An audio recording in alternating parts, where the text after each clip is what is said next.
Hello violinists, welcome to Pram Strings and to this lesson 61 in the Violin Class for Beginners Crickboom course.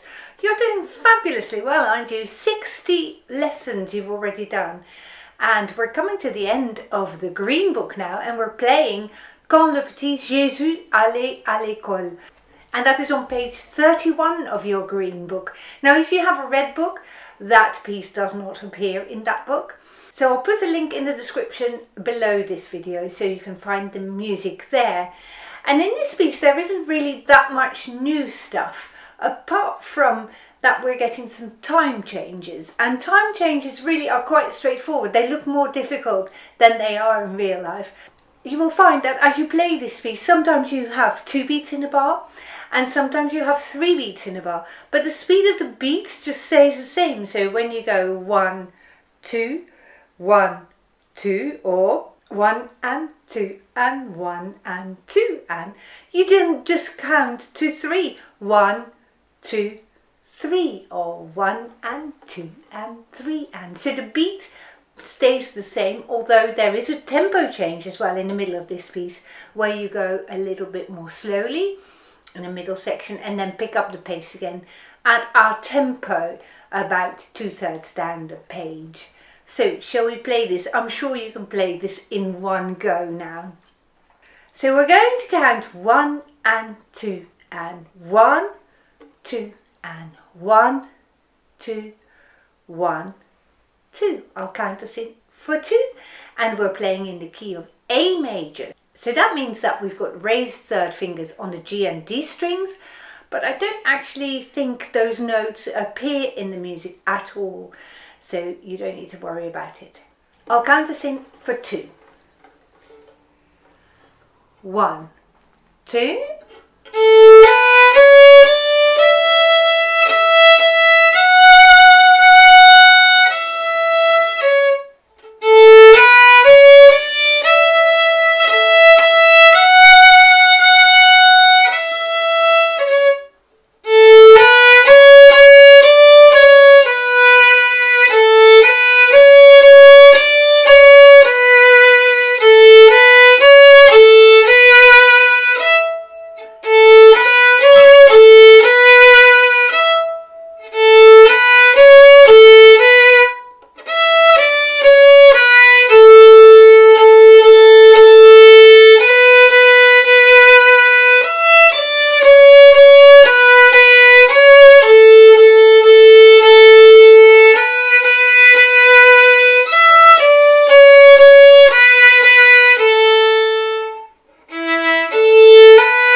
Lovely tune. And if you are from Wallonia or Belgium, then you may recognize this as a children's song.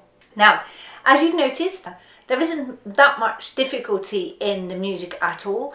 The only thing that we have never come across is the combination dotted quaver, semi-quaver, and American people call that dotted 8th notes and 16th notes. And when we play that, and you can see it around the middle of this piece, you want to subdivide this beat into 4 semiquavers, into 4 16th notes.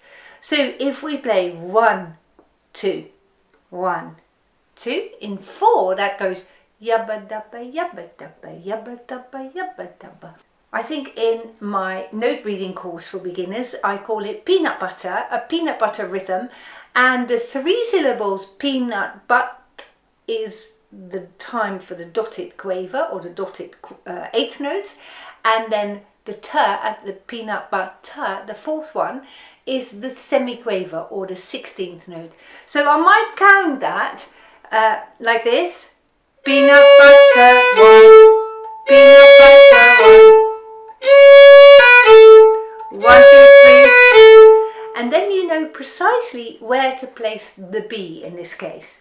And as you progress and you become more of an advanced player, which you are now towards the end of this book, you want to be more and more precise all the time with your rhythms. So let's pick up this piece now from un poco più lento, which in Italian terms means a little bit more slowly, and then we'll practice that same rhythm. So I'll start just before the double bar. I'll count us in for 3, or I'll count us in 1 and 2, and then we'll begin.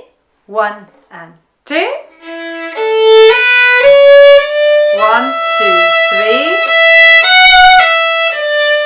Peanut butter.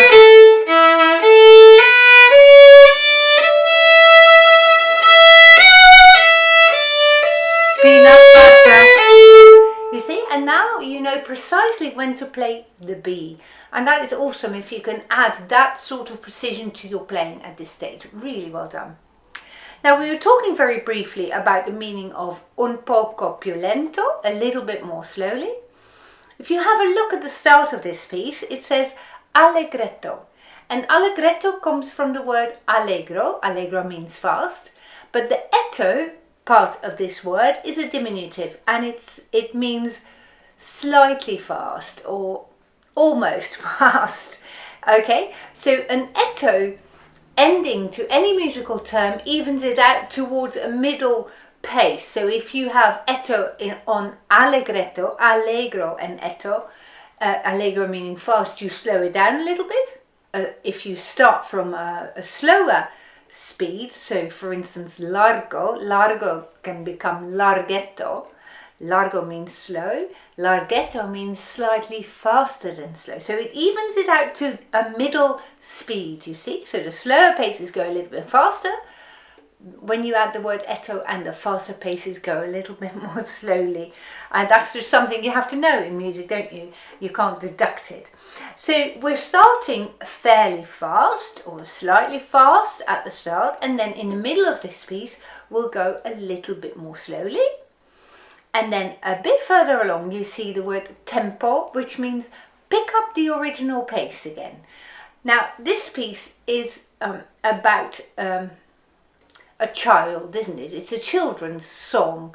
So you can be a little bit more playful with your tempi and also with the way you perform it. So I can imagine that some people will say, actually, I don't play it that slow. I want to go a lot faster. And for that reason, I want to play it a little bit faster with you too. 1 and 2 and 1, 2 and 1, 2. Da-dum. So the title of the piece quite often tells you something about how you can play it. It's a suggestion about how you can play it. 1, 2, 1, 2.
was awesome playing, really good.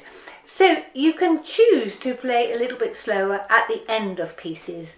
If you do that, I wouldn't make a habit of it and do it every single piece, because that becomes a little bit predictable then if you're a player that always does that.